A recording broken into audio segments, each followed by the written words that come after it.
and I would really appreciate it if you would stop Rob Taylor from blathering on and on.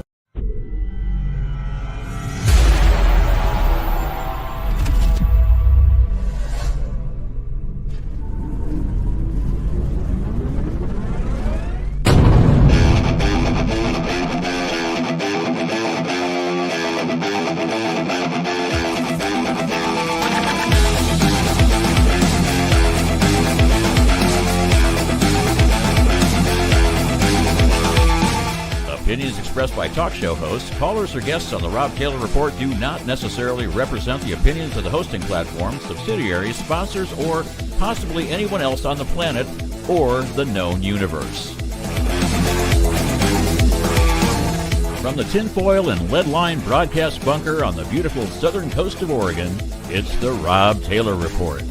So strap yourself in. Your weekly political therapy session is about to begin. Ladies and gentlemen, here he is, the nearly famous Rob Taylor.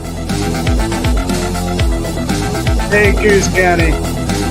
Hello, Oregon. Hello, America and beyond. And I want to thank you all for joining me. And I want to thank all the guests who joined me on this Friday night rant this past Friday. There were a huge number of people who were checking out the show, and I really do appreciate that. Today's show is going to be chock full of a lot of information, and I'll tell you what, it's probably going to be a little short because I had a whole other show intended for today. I had to cancel a guest. The reason being is we're on the look for a headquarters. We're waiting for all the contracts to be signed, the insurance to get done. I mean, you don't want to go into a building unless you have insurance, and believe me, I wouldn't allow anyone to go in anywhere that I owned unless they had insurance to move in to live, to move into work, whatever you're doing. If you're moving into a property that I'm renting you, I definitely want insurance. And so that's tricky because we are a political organization trying to get a headquarters, and insurance doesn't like that. They don't like that so much. I remember when Joey Gibson came here from Patriot Prayer and we were going to the North Bend Community Center, and we had a rally at the boardwalk. We did a Trump train at the time. I believe this was in 2020. And it was really cool. I don't know. We had maybe 100 or so cars, probably about 500 people with us. And we were jamming.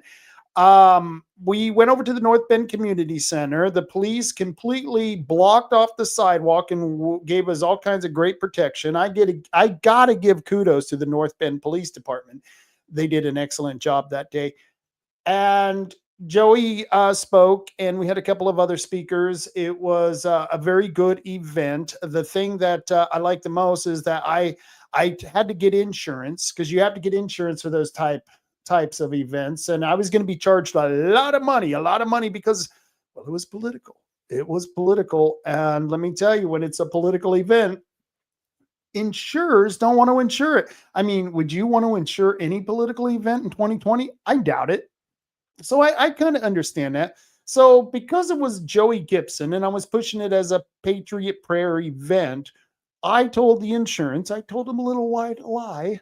I said, no, it's not politics, it's religion. We're having a religious ceremony, which in essence really wasn't a lie, because Joey did come in and he spoke the word of the Lord and talked about the Bible, talked about religion. He did a few prayers, hence the term Patriot Prayer. So really, it really wasn't lying. And it was only me, so I kept the Christians from having to know that I was lying about the event to get insurance. But it was like $300 and some odd for the insurance for North Bend just to do that event. And if it was political, I think it was going to be double that amount. So doing a headquarters, a political party headquarters, is just crazy. And well, I don't know how the Democrats do it. They got a lot of money. They got a lot of our money. They're probably getting USAID money just funneled into Coos County so that they can have their nice little headquarters right there over on, where is it?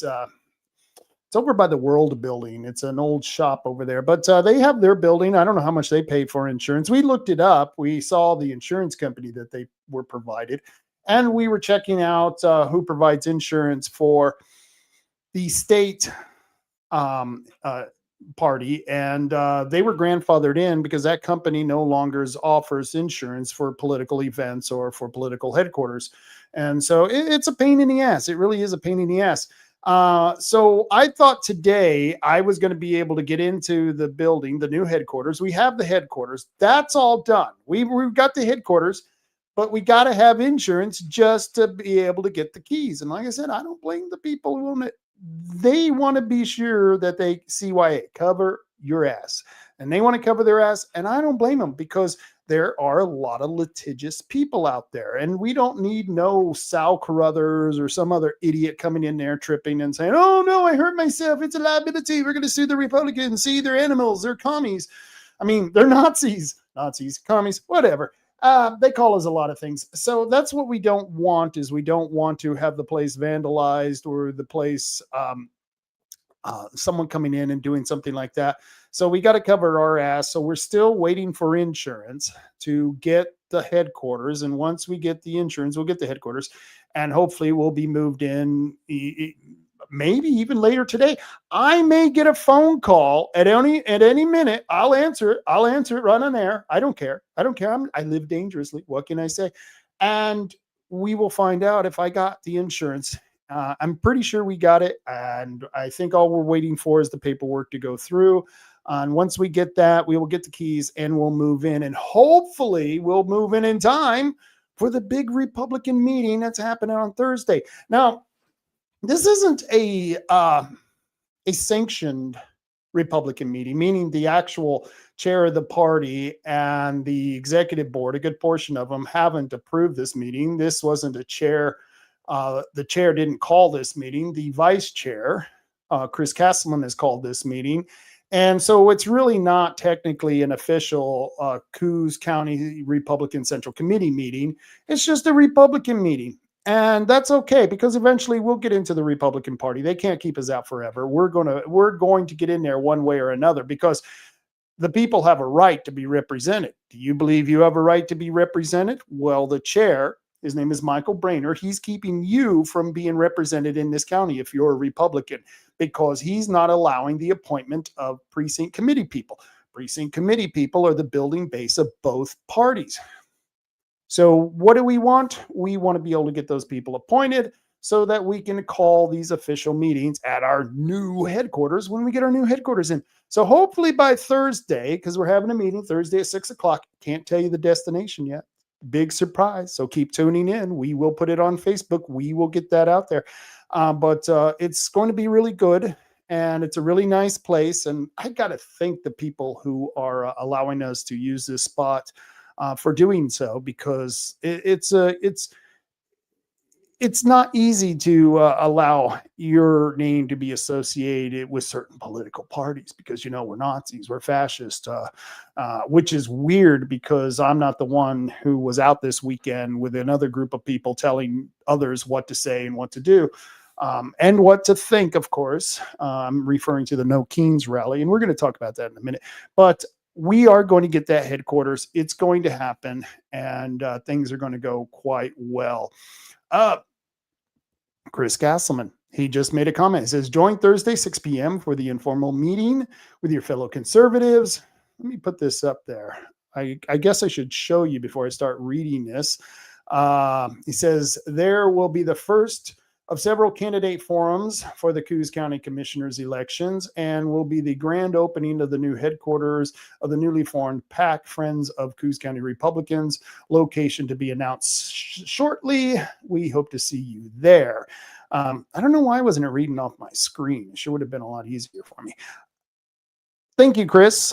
And he's been doing a lot of work. That young man has been busting his ass for the people of Coos County. You don't realize the things he's doing.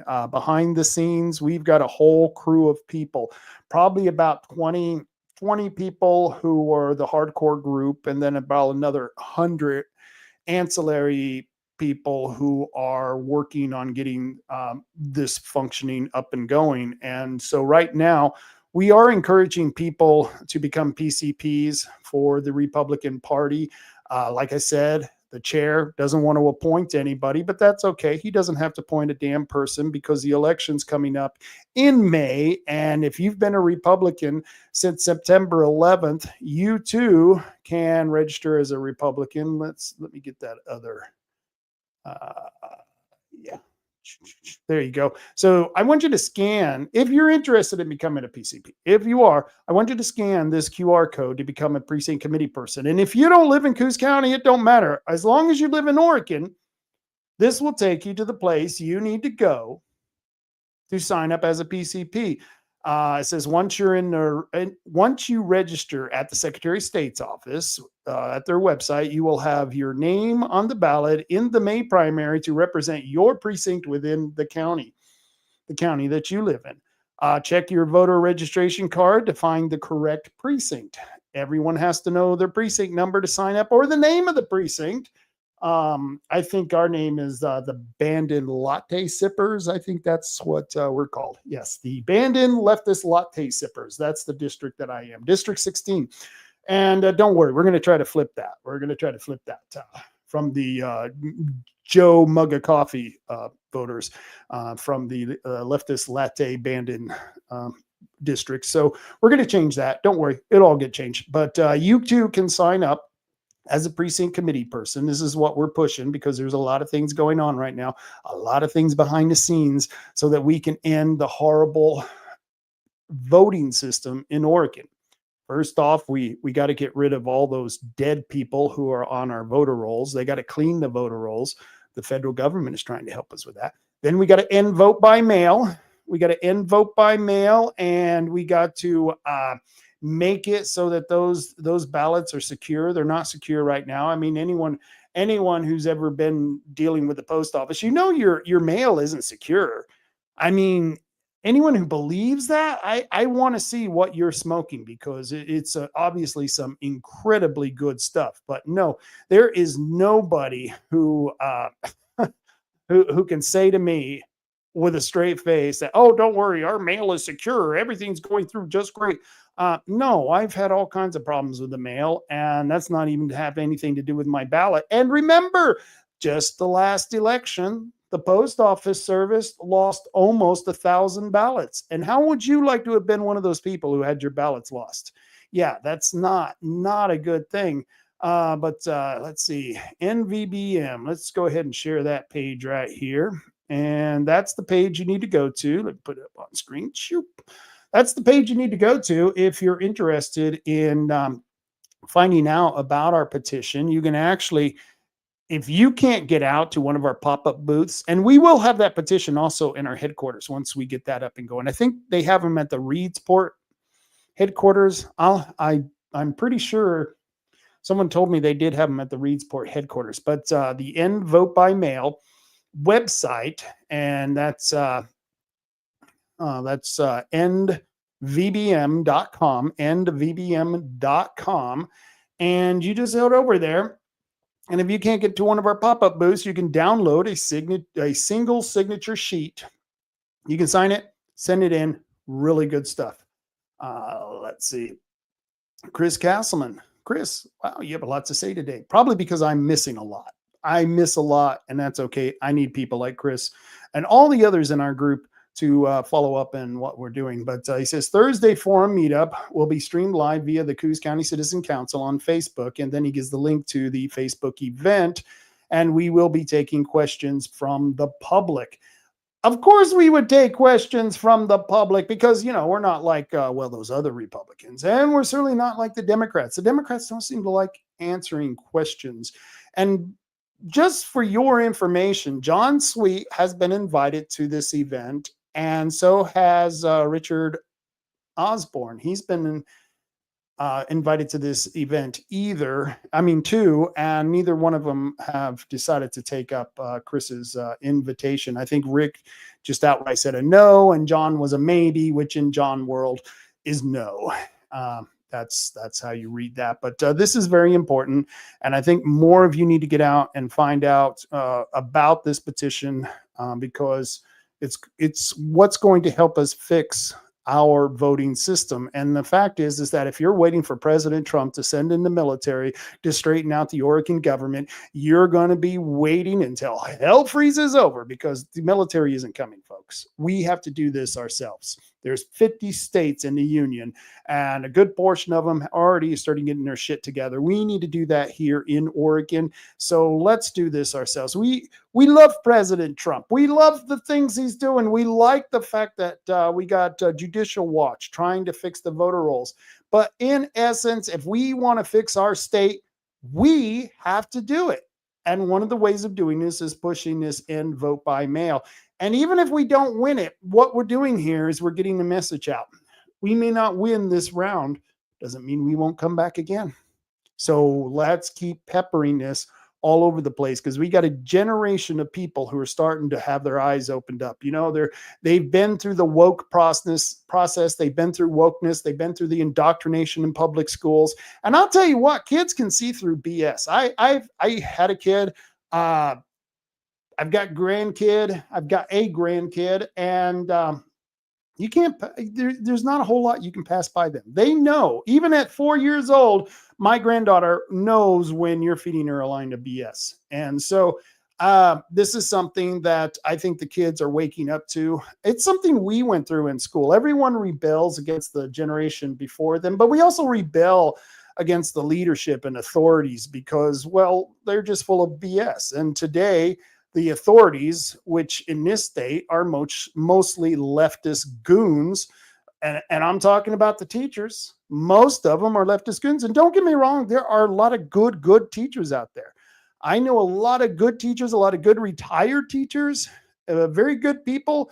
But the fact is that today your children are being taught by indoctrinating freakazoids. And so I don't know what to tell you. It's if you send your kid to public school, be prepared to re-educate them and add supplemental education. And in fact, people tell me all the time, I'm never sending my kid to public school. You know what? Maybe you might want to send them, but teach them how to fight. You know what I mean? Not just physically, but mentally. Teach them how to debate.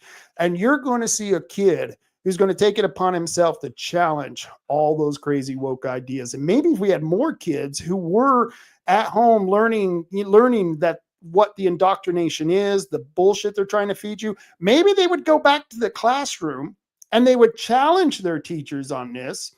I mean, I guarantee you, if my son was still in school, if he was 13, 14, and 15, and I know this because he used to challenge his teachers all the time. If we were doing this end vote by mail and one of his teachers said, oh no, vote by mail is secure, my kid would push back on that teacher. And I think more kids should. And we need those kids doing that. So the other kids go, you know, little Tommy over there, he's right. The teacher's full of BS.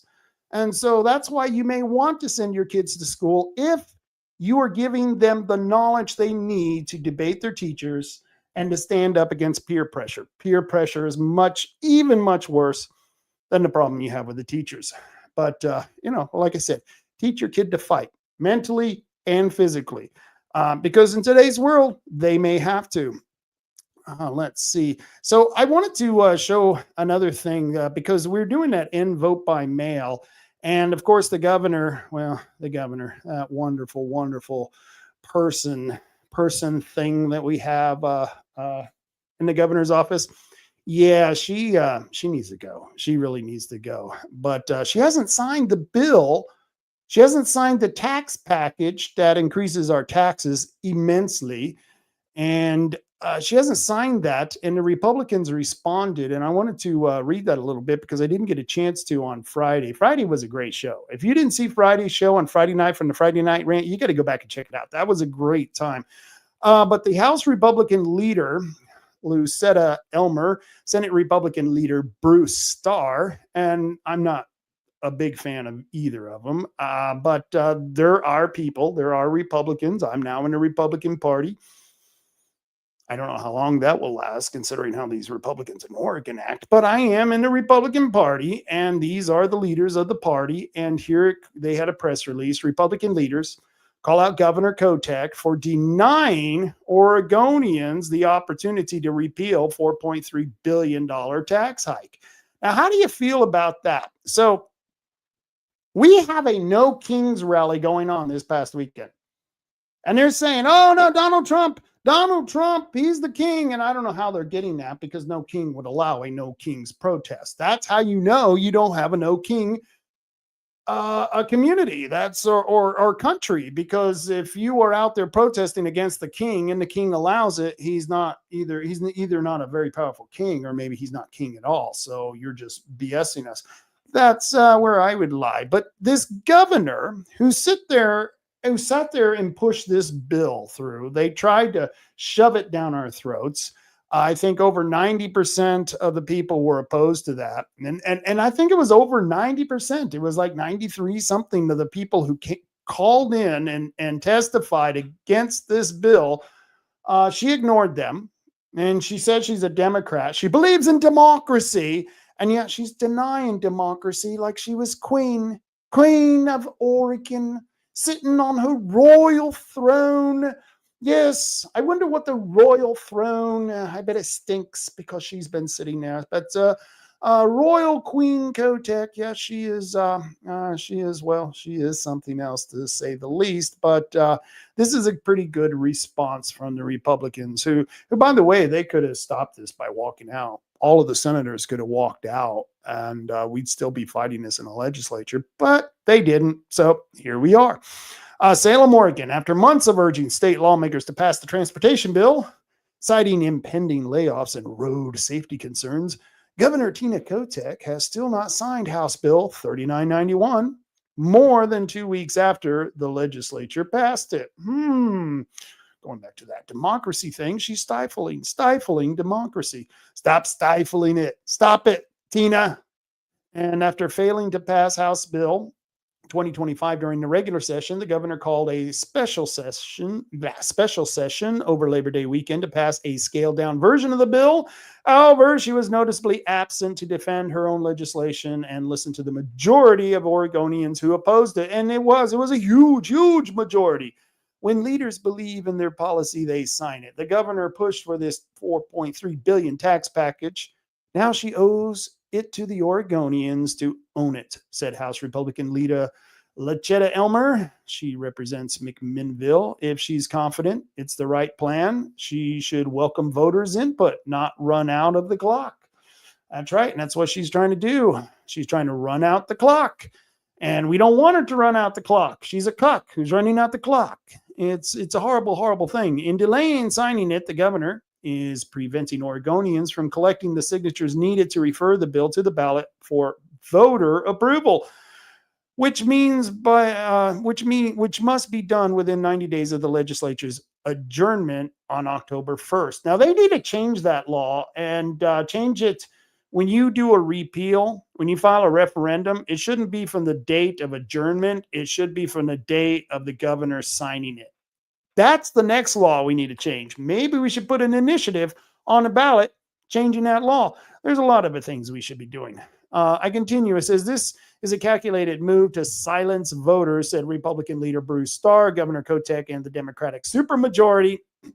No Oregonians would reject this massive tax and fee hike if given the chance. She needs to stop hiding behind procedural delays and sign the bill now. Yeah, Tina. Yeah, like that's what you need to do. And is she doing it? No, she's not doing it. And here we are sitting and waiting, which is very infuriating, because once again, we have to put up with these nonsensical people standing on the sidewalk saying the president is not our king. Yeah, no shit. We know that.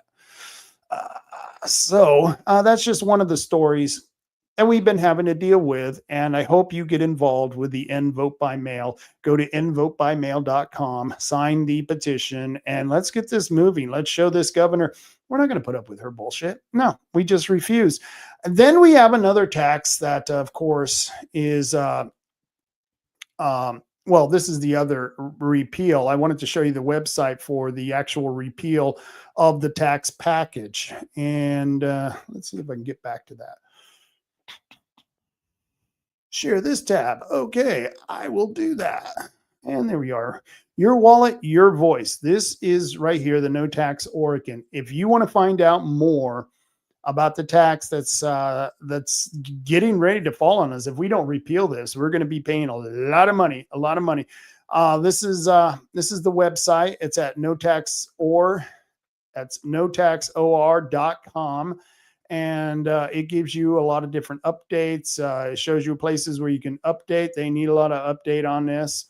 They need a lot of donations. They need help. They need help getting this passed. And I'm going to be working on it.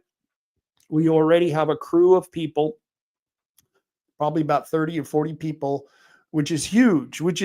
I have about maybe a half a dozen people right now who are helping us on the end vote by mail and the vote before tolls road, which we're going to talk about that in a minute. But we're going to need help to get this done. We got 40 people who are waiting on it. We've got a petition captain in the county.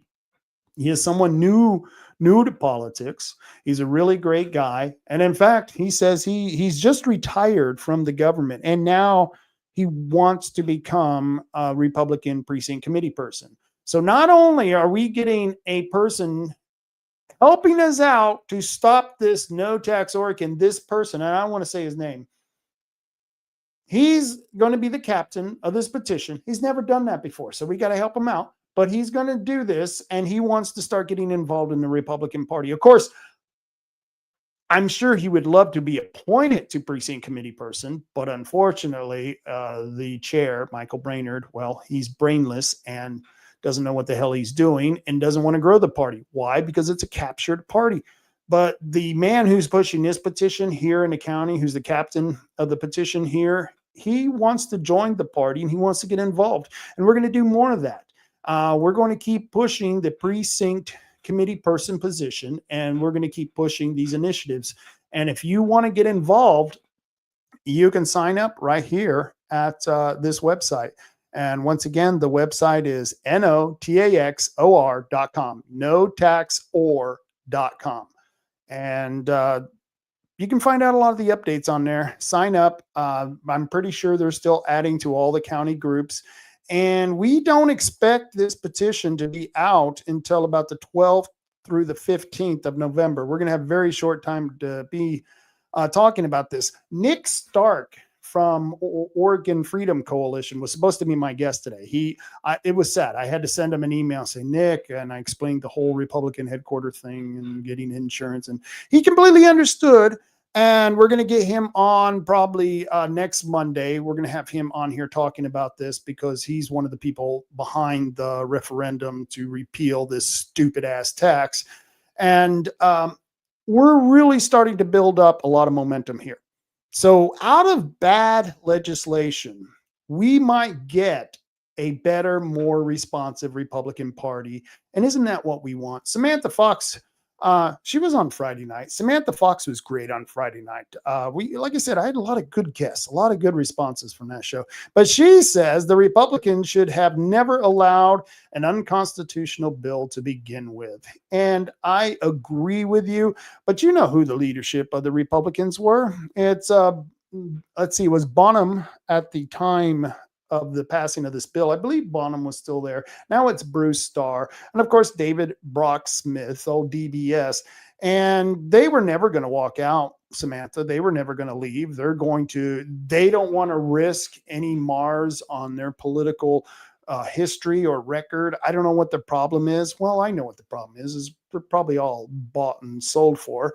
But there we got a lot of good senators, and doesn't matter if they walk out, because if they walk out, the Republican senators who stay, and I just named 3 of them, they would stay and they would give the quorum. It would be a quorum for the Democrats. So don't blame all of the senators in the legislature. Blame about the 3 or 4 senators, Republican senators, who would have refused to walk because, well, they're useless. And so we need to replace those senators. We need to replace those senators and put people in there who are not going there to have a political career, but they're going there to fight for our rights. And how do you fight for our rights during a supermajority? You hold the line.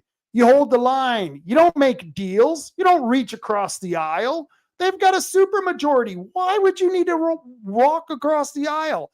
Why would you need to do that? You don't. What you need to do is hold the line, and don't bother putting in any bills, because they will just stuff and gut it. And then they'll say it's a nonpartisan bill because some Republican was stupid enough to put a bill in that we changed to something that was worse than whatever was going to be in the first place. And that's what they do in the legislature. They do those gut and stuffs. It's horrible. They'll take a really good gun bill, they'll rip it out, and they'll put a bunch of garbage in there. So Republicans, your job is to hold the line.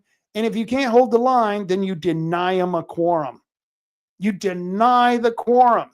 You know, the history is replete of times when legislators, state legislators, even our own national legislature, it's replete of times when they were denied quorum. It's a perfectly okay maneuver to do in politics. And when you are facing a supermajority who is attacking the core principles of this country and the Constitution, you have a duty to protect that Constitution by denying a quorum and holding the ground. But they're not doing that. And like I said, don't blame all the senators.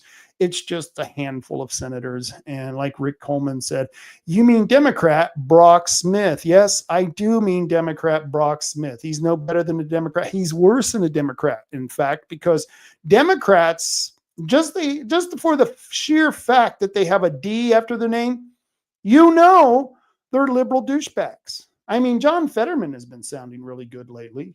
I don't know. I think more Democrats should have strokes, don't you? Because boy, that John Fetterman, I listen to him and I go, wow, he's a Democrat? And he's the one who had a stroke? When he first got elected, I thought he was a totally wokester, hipster there. And, he always wore the sweatshirt and the shorts. He always looked like a douchebag. But now, after the stroke, you start listening to him. It's like, wow, this guy's making more sense than anybody. And he actually voted to keep the government continued. He was one of the Democrat senators who voted against shutting down the government, which I personally don't care. Shut it down for good. I mean, let's start firing some employees, which hopefully the court, and I don't know at what level the court is, they're trying to block President Trump from laying off employees because he's allowed to do that during the shutdown. Well, guess what? They need to allow him to do that, because you need to cut a lot of people. You need to cut a lot of fat out of this nonsense. The government is too big, too bloated, and I can guarantee you anyone with any common sense could walk in that place and cut the size of government. And that's what Trump needs to do. He needs to be allowed to do that. And one way to do that, well, you shut down the government. The president is allowed to lay off workers, and he should go through there and probably lay off about 50% of every department's workforce. Wouldn't that be cool? Damn, that'd be cool. And of course, they're bitching here that, the president, he's going to starve children because why? Off the SNAP benefits, and people are going to starve. They're going to be dying in the streets. They always say that. We got to do it for the children. I don't believe a Democrat when they say they got to do it for the children. They're the same ones who are mutilating children. They're doing it to children. They're not doing it for children. So they need to change that expression. But you people know that. You're smart enough to know that. Samantha says, we denied quorum at the convention, but the rhinos went after us and blamed us for everything, calling us separatist tyrants, agitators, disrespectful, infiltrators, and dividers. Yeah, that's the Republican Party for you. Yeah, I'll tell you what, I hate the infighting of the Republican Party, because it's really causing a huge problem. And I think a lot of people are tired of the infighting. And I talked to Jeremy, the guy who was accused of assaulting someone. And I shouldn't say I talked with him. We were texting back and forth. And at some point, I think he's going to be on the show. But I think we need to start working together and stop accusing each other of all these different things unless we've got proof or evidence that these people are doing something. Now, in Jeremy's case, I haven't had him on the show to tell his side of the story, and I want him to be able to do that. But it's really not about Jeremy. It's about everyone in the Republican Party.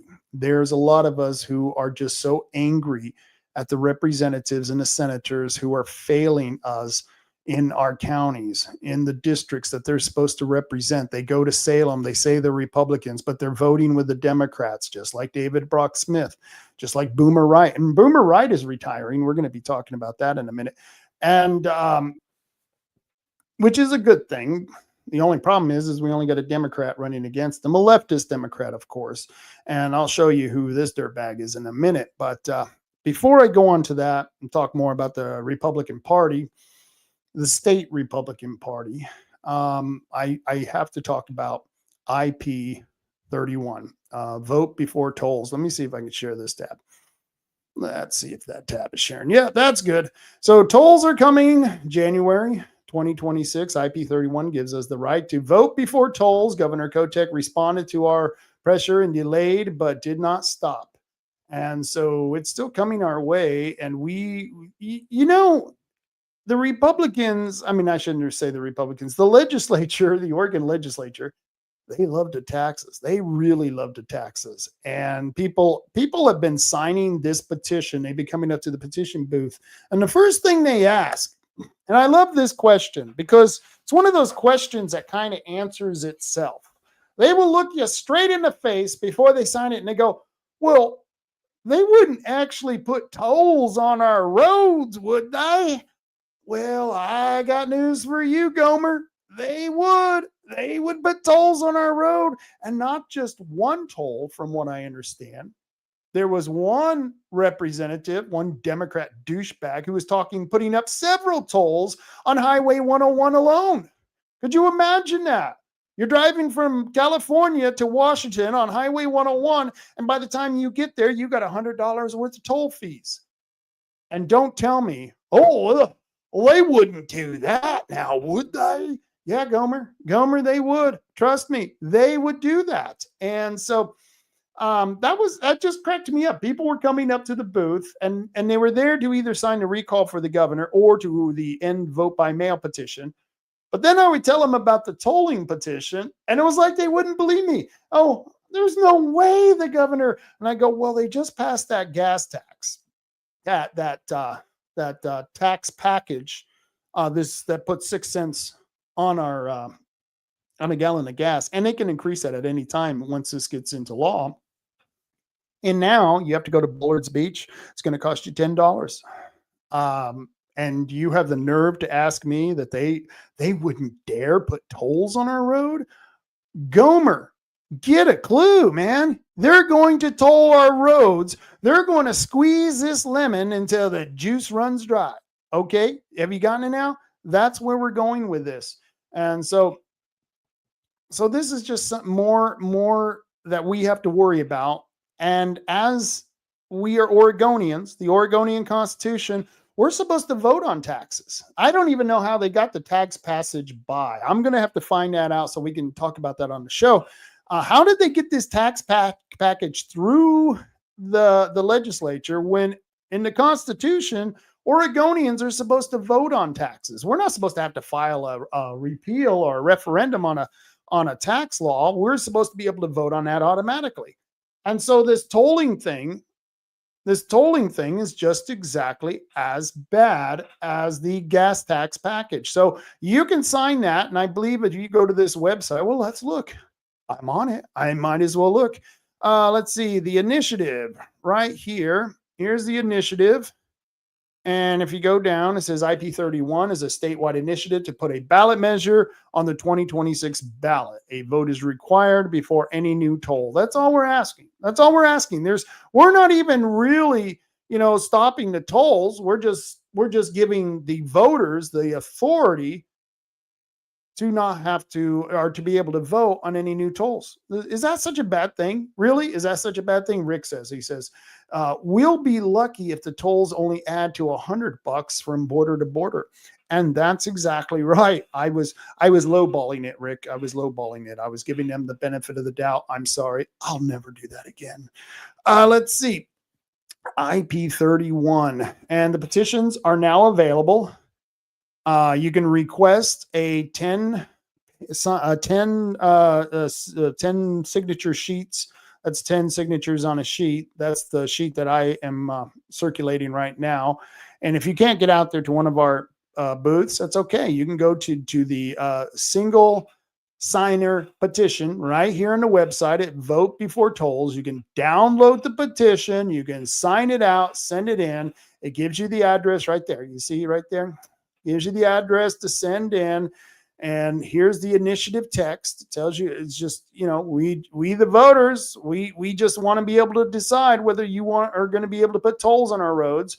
And it gives you the key features to the initiative. It's all good stuff, all very good stuff. And it's something that if you're interested in keeping your damn money, I know I'm interested in keeping my money. That's why they call me a selfish bastard. They call me a fascist. They call me a Nazi. Rob, how dare you want to keep the fruits of your labor? How dare you fascist?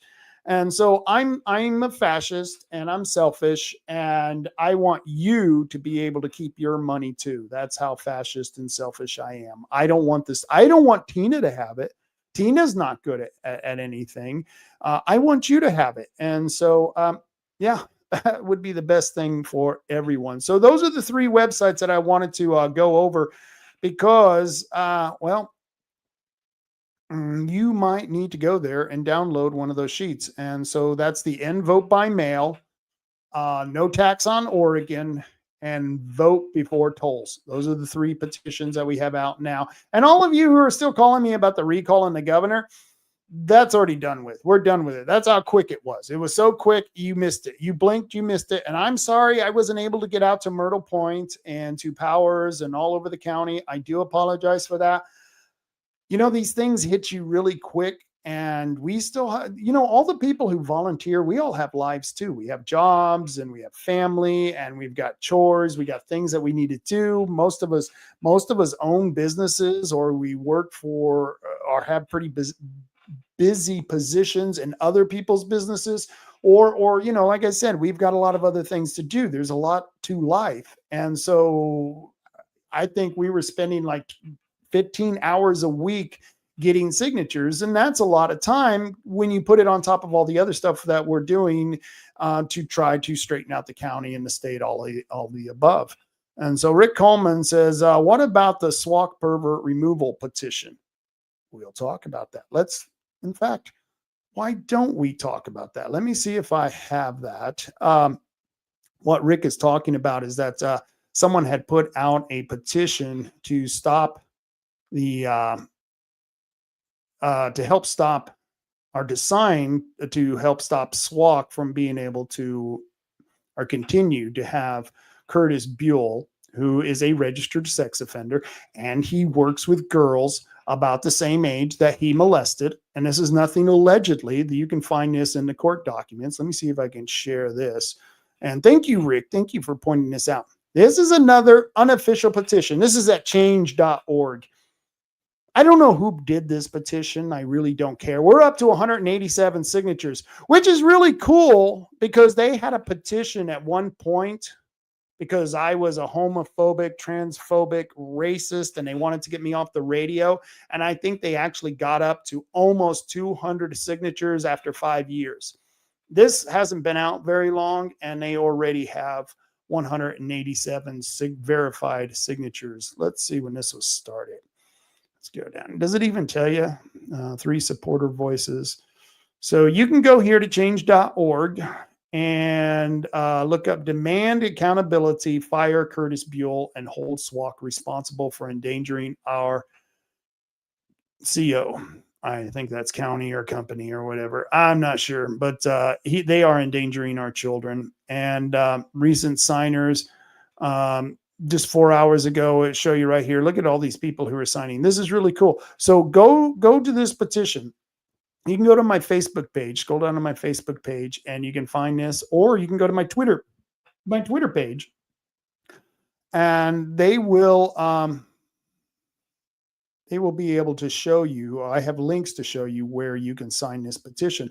But let's get rid of this dirtbag. Let's get rid of this dirtbag. He never should have been hired. Curtis Buell, you're a piece of garbage. And all of you on the board, you're pieces of garbage too. And by the way, I'm still waiting. Marcia is the chair of the board, or at least she used to be. She's still on the board. I don't know if she's still the chair, but Marcia, she's threatened to sue me because I said she's a predator protector, and she threatened to sue me. Marcia, I'm still calling you a predator protector. I will post that 10 times, 20 times, 100 times. She threatened to sue me. I'm still waiting for that attorney. I'm still waiting to get sued. You want to sue me, Marcia? Please do, because I want to go to the court and show the people what a disgusting piece of garbage you are for protecting this pedophile and putting young girls in danger, Marcia. I hope there's a special place in hell for you. And I hope there are people out there who aren't upset with me because I'm saying this god-awful stuff, but that's exactly what I believe, Marcia. I believe that you are protecting the pedophile. You are protecting the predator, and you are putting his needs and I don't believe they're rights. He has no rights to be a teacher, but you're putting his needs above the rights of the children to feel safe in the education system that they belong to. And this is sick. This is sick that this is even being allowed to go on. And yet they won the election. These are the same people that David Brock Smith supported, totally the same people. And so you got to watch out who you vote for, because elections have consequences. What can I tell you? They have consequences, and there you go. Let's fire Curtis Buell. That's another petition you can sign. You can find it on my Facebook page or on my Twitter account, which is now an X account, and you can find it all there. The reason we got to watch out for these dirt bags is because, well, you got people who are already in government, and just like anything, nepotism is rampant in government, and that's how they get the promotions. They fail, they continue to fail in their positions, and then they get a promotion. That's how politics works. The more you fail in politics, the higher you go. This is why Joe Biden eventually became president. I remember Joe Biden back in the early 90s. I was fighting against that piece of crap in the early 90s. Remember the crime bill he came out with? It was just horrible.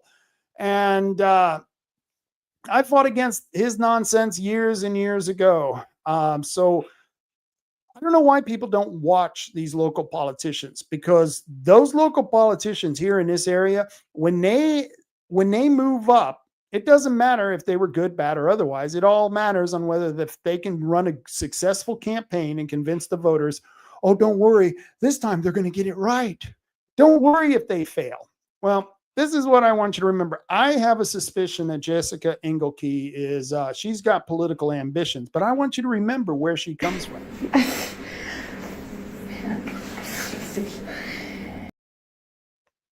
Yep.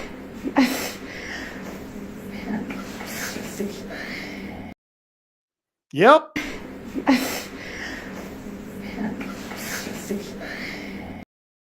Yeah, do you get it now? Nepotism. I don't know what she's registered as. I don't know if she's a Democrat or a Republican. I don't know. I don't really care, because once again, it's the actions. It's not what they're labeled. It's not what they say. It's what they do. It's what they do. And she's been a lousy mayor. She has done horrible, horrible things to the city and to the county.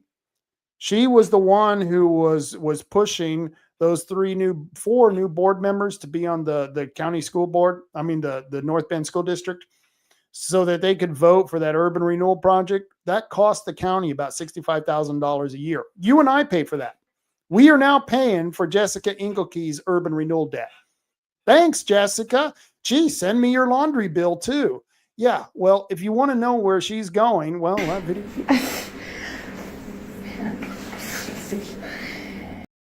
Her and her bestie, old Governor Brown. If it's brown, flush it down. Well, that's who Jessica is shaking hands with. Jessica, you might want to wash those hands. I bet they got a little dirty. But those are the people who have political ambitions, and we got to keep an eye on it. I want to go over here. Chris Castleman says, gross. Peggy Wren says, I like the drooling photo. Yeah, it was something. So I want to go back to we were talking. Rick Coleman made talking about the elections and people who are in office, and don't forget about what happened with SWAC in the last election. We had David Brucksmith, a Republican, endorsing all Democrats. What a dirtbag! What a dirtbag! But I want to share something here with you, and I want to show you how I do this. This is something that. Let me make sure I'm sharing it here. No, of course not. I'm not sharing it.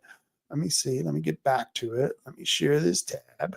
Get over here and add this to the stage. There we go. This is the Oregon Secretary of State website. Have you ever been to the Oregon Secretary of State website? Well, if you haven't been, you don't know what you've been missing. Well, let me show you. This is a really neat place to get a lot of information. In fact, I get a lot of my information on the dirtbags who are representing us up in the legislature. And I will reprint and redistribute that information. And those very same representatives up in the legislature will say, Rob is spreading misinformation and disinformation. That's right. Rob is spreading misinformation and disinformation. And I have to look at them and I go, well, that's strange. The information I shared came directly from this website right here, the one that's on the screen, Oregon Secretary of State. I don't know how many times I will share direct information from the Oregon Secretary of State, and some douchebag politician up in Salem will accuse me of spreading misinformation and disinformation. It's true. It's true. But here's the neat thing about the website. You want to find out who's running? Go to voting and elections. Click that tab. There we go. You see voting and elections. November 4th, 2025 is the next election. It's a special election. We have a countywide election coming up. Has to do with a fire district, and I'm changing the boundaries of that fire district. I don't know. Maybe we'll go into that later. But I'm scrolling down here, as you can see, and it'll give you the upcoming elections, register to vote, and all that good stuff. But if you want to find out who's running, let's see. Go to, I think I passed it. Let's see. Candidates, filings. Let's see, candidates, filings, and local measures right here. Click this right there, and that will take you to candidate filings and local measures. This is really important if you're trying to look up who's running for which office. And you scroll down there, and you see where it says search candidate filings. Can you all see that? Can you see that? Is it all clear? I hope it's all clear for you. And let's see, you click on there, search candidate filings.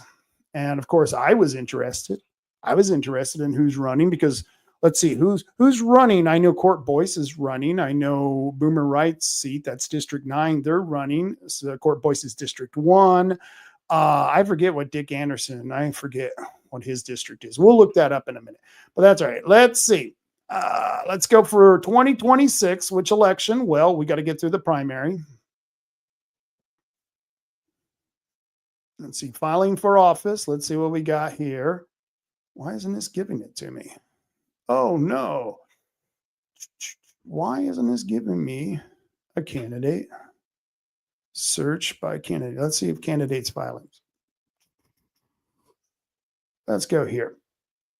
Under candidate filing, let's see, year 2026.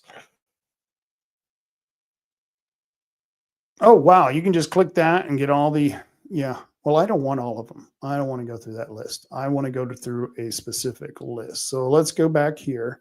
Let me make sure I'm still sharing this page. I'm on the Oregon Secretary of State's website, still on there. And I go down here. Why isn't this giving it to me? Let's just go down here. State representative. It's going to ask for the district. I'm going to look for Boomer Wright's district. That's the 9th district. He really doesn't own it. It's not his district. But the people do. And let's see who's running.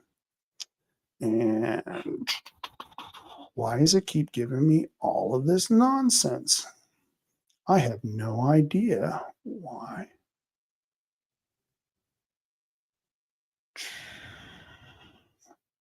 That is odd. I just looked this up, folks. And I'm schooling you people. No, I'm getting schooled by the website. Okay, let's go back to the candidate filing and forms.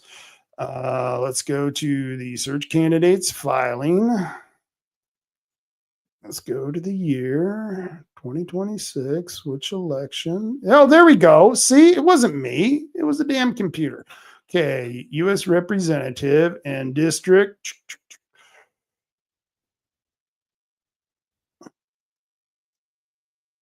Why is it not giving me District 9? This is very strange. What are they doing at the Secretary of State's website? Well, that's okay. Let's go to District 1, and that's his Court Boyce, and let's see who's. Oh my God. I can't believe this is not working. This was just working fine 10 minutes ago. I just did this. Okay, let's try it again. Sometimes they're working, they themselves at the Secretary of State's office, they're working on the website. So they may have changed it around. Search candidate filings. Let's try this again. We're going to try for 2026, the primary election. We want to go to U.S. Representative, and it's only giving me 6 districts. That is actually ridiculous. That's okay. Let's see what we can get with U.S. Representative.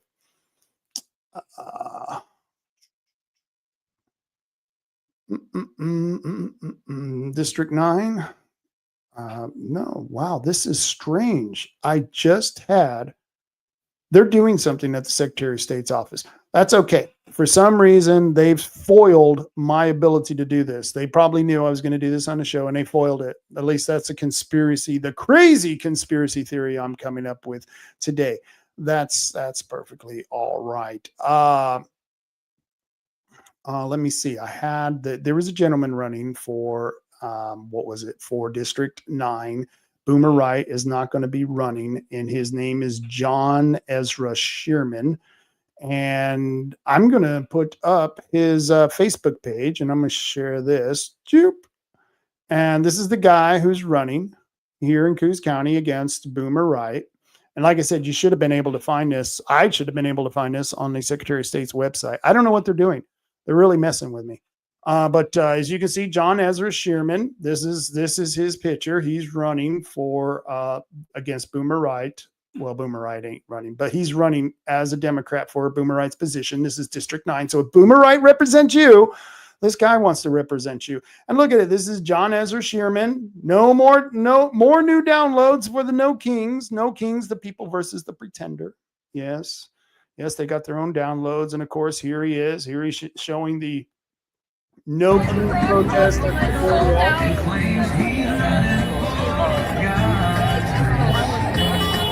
Oh yeah, you want this guy representing you? This is what he's doing. Medicare for all. So he was at this protest. He wants to represent you here in Coos County. Yeah, isn't this lovely?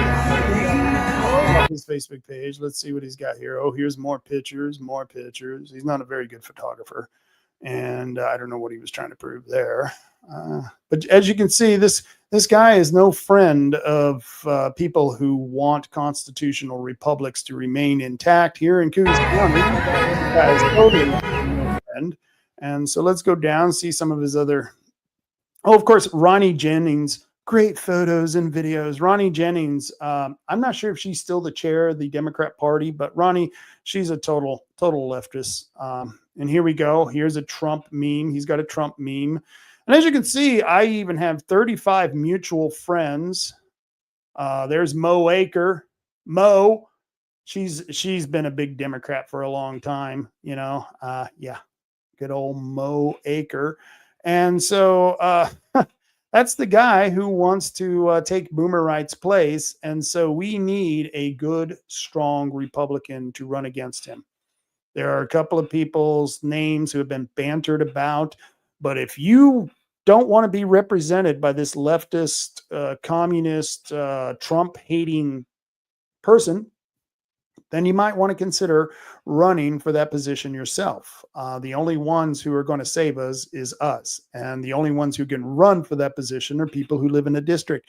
I don't live in the district. I'm represented by Court Boyce, who I wish was not running, and I'm represented by David Brock Smith. Let me see if I can go back and find. Let's see. Let's do a new search. let's share this tab and put it back up on stage.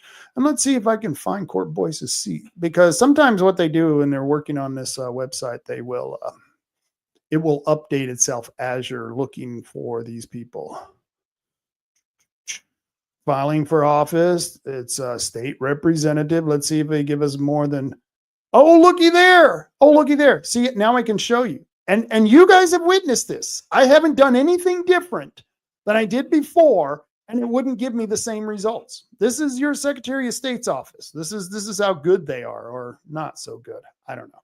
So we're going to submit that. And bloop, there you go. John Ezra Sherman. He's the Democrat who's running.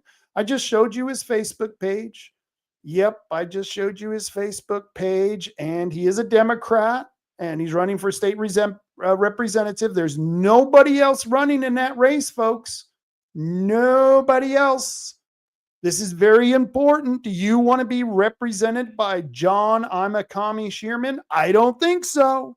I don't think you want to be represented by this guy. So if you're a business leader, if you're someone in the community who wants to stand up for the Constitution, for our principles, for our values, not this no king BS garbage that's going on, then you need to sign up to run against John Ezra.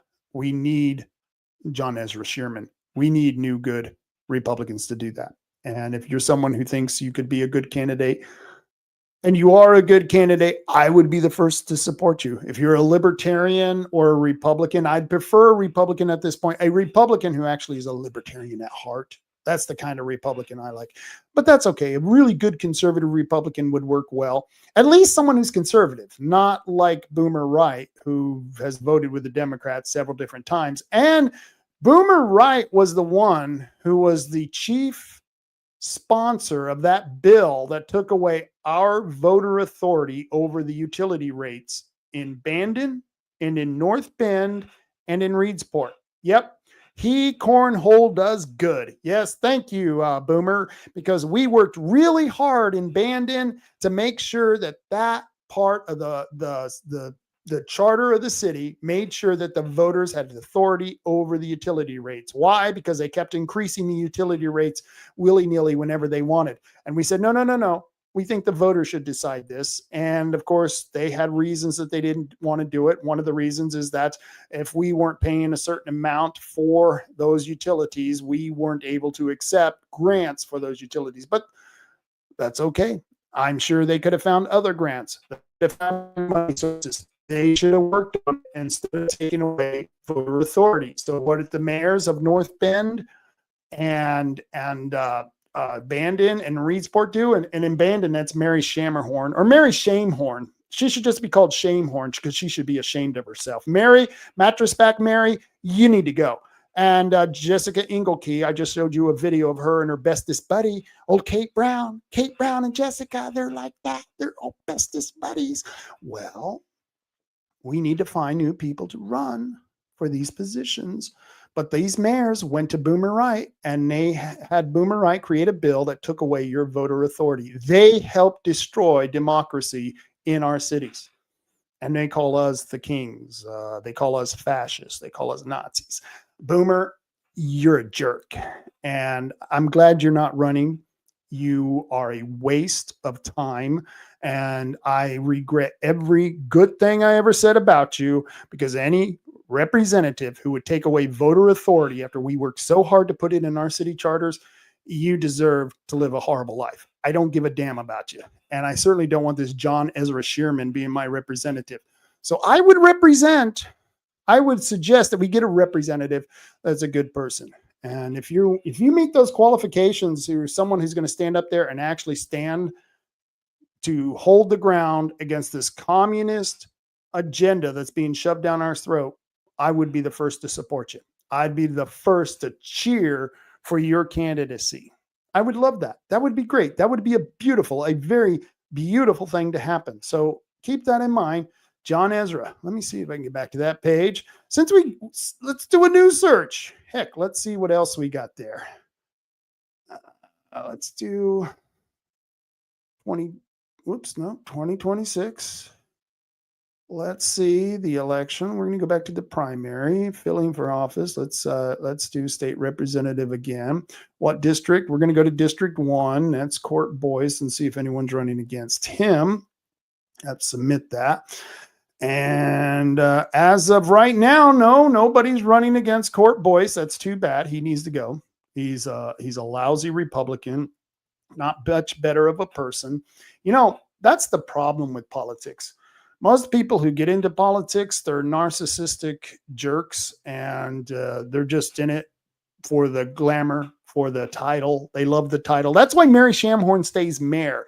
See, she would rather be called Madam Mayor than Mattress Back Mary. See, that's why some people get into politics. They like the title. And then for some people, since they have a worse nickname like Mattress Back Mary, she can now go by Mayor Mary. She, in fact, introduced herself in the store. I've seen her go up to strangers who are talking about the city, and she goes, "Oh, hi, I'm Madam Mayor." And it's like, really, Mary? You're nobody. You're nobody. And nobody gives a damn about you. Just because you have a title, it doesn't mean anything, because your nickname actually is a better title. And if you want to find out why she's called Mattress Back Mary, just ask any old spinster around here who had her husband stolen by Mary. Yeah, they'll tell you the story. So that's just some of the people who are running. I don't know. Let's see. What is Dick Anderson? Dick Anderson, Senator. I'm typing in. I'm sorry. I'm typing right now. I apologize. But District 5. Okay, so let's go back to this page. Let me make sure I'm still sharing it. Let's go to the Secretary of State says. Let's do a new search. We're on her page. Okay, he's in District 5. Let's see. We want year 2026. We want the 2026 primary. Let's see who we're filing office for.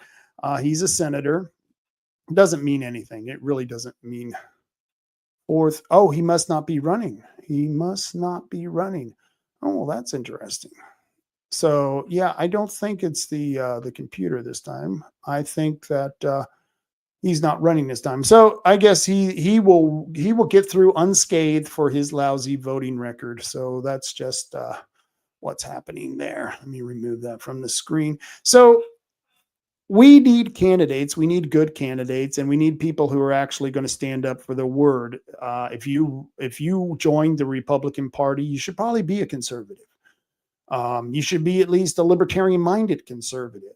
If you're a libertarian, I'm okay with that. But if you're a douchebag socialist, and what is a socialist? Socialist is a guy who wants to take everyone else's money and give it to people that he deems worthy.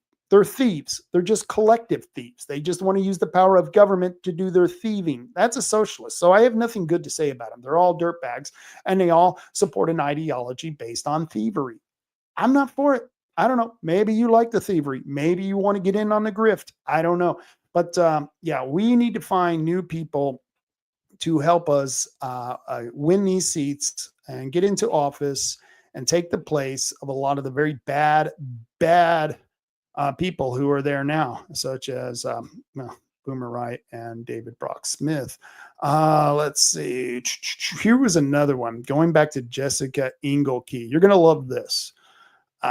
This is another one. You've heard of David Milliron. He's the city administrator for North Bend. He's a dirtbag.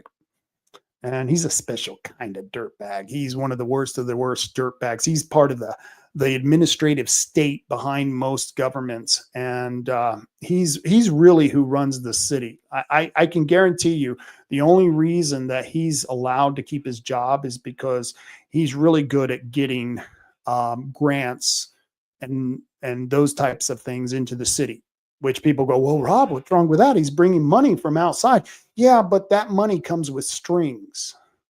And those strings are requiring the city to follow DEI policies, to follow woke policies. And that's what David Milliron is all about. He'll try to tell you, oh, no, I'm not for the wokeness. I just have to do what I have to do to have the city survive. And no, you don't. But here he is. This was published last Thursday, October 16th at Tuesday's North Bend City Council meeting. Mayor Jessica Engelke and the council Recognize City Administrator David Milliron for 5 years of dedicated service to our community because, he was dedicated. He was dedicated into bolstering his salary. Yeah, he pumped that up. And these suckers on the board here, and they're all suckers, not very bright people at all, but they voted to give this guy more money, more of your money, because now the county is paying part of the city's tax bill. I mean, that's what I wanted to do. So that's why I'm not a big fan of Jessica Engelke, David Milliron, or anyone else on the board.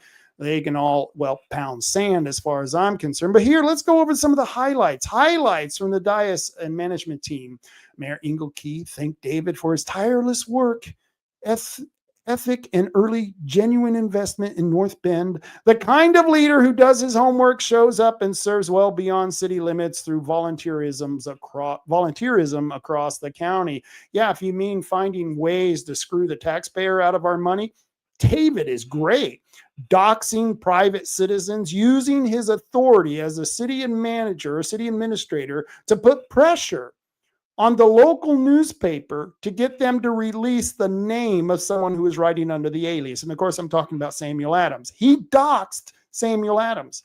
The only reason you people know who Samuel Adams is because of this dirtbag, David Milliron. And they want to celebrate his 5 years. I call it 5 years of BS. That's what I call this. This is 5 years of administrator who's been taking advantage of the poor citizens of North Bend. And there's a lot of people in North Bend who just love this guy because he's done so much. No, he hasn't done a damn thing. He has given away a lot of our integrity so he could get money. And that money isn't always used for what he wants it to use. And I can guarantee you everything that they voted for in the urban renewal plan, that's all going to change. That will all change. It's going to happen. Let's see. I got a couple of comments here. I should have been keeping up with his comments. Let's see. Peggy says, happy to hear No Boomer right. Me too. Glad he's gone. Coleman says, Rick Coleman, everyone except their own. I'm not sure what he's responding to there. Rick Coleman says, and grants still come out of our taxes. And grants do still come out of our taxes. That's the other thing. He acts like he's saving us tax dollars. Well, all he's doing is pulling in money from the state or the feds. So we still pay those taxes. It's just a larger pool of taxpayers. That's all. And Phil Taylor, and thank you for watching, Phil, tireless work of growing his paycheck. Yes, that is what he's doing. And Phil Taylor, he doesn't get paid anything to be on the board. He's on the transit board. And God bless you, Phil. God bless you, because I feel sorry for you having to be on that board. I think Tara Reed Johnson is on that board. And Mike Clausen is on that board. Yeah, oh, good old Mike Clausen. Yeah, I bring my name up around Mike Clausen. Boy, he was my favorite punching bag at the old city council here in Bandon. He used to make up such nonsense, and I would go in and have to, slap him upside the head with a little bit of truth and reality. And Mike, he accused me of lying about the Bandon Marsh. He said at a meeting that I said that they had a large fence around the Bandon Marsh that wouldn't allow anyone in. And I didn't say that. I said they have keep out signs all around the Bandon Marsh, which they do. And I still believe they do have those signs today. See, Mike was trying to argue during the Bandon Marsh expansion that don't worry, the U.S. Fish and Wildlife Service, they will allow public access. And I kept saying, no, Mike, you didn't read the plan. They're not planning on allowing us access to those marshlands. And if you go around the Bandon Marsh right now, you will see no public access, no trespassing signs. In fact, if I had my old computer, I would show you the picture of one of those signs too. So yeah, I feel sorry for you, Phil. You're doing a really good job having to work with a lot of, leftist loonies, especially Tara Reed Johnson. Boy, I bet you have to shower after meetings. And with Mike Clausen and yeah, I bet you have to shower a lot.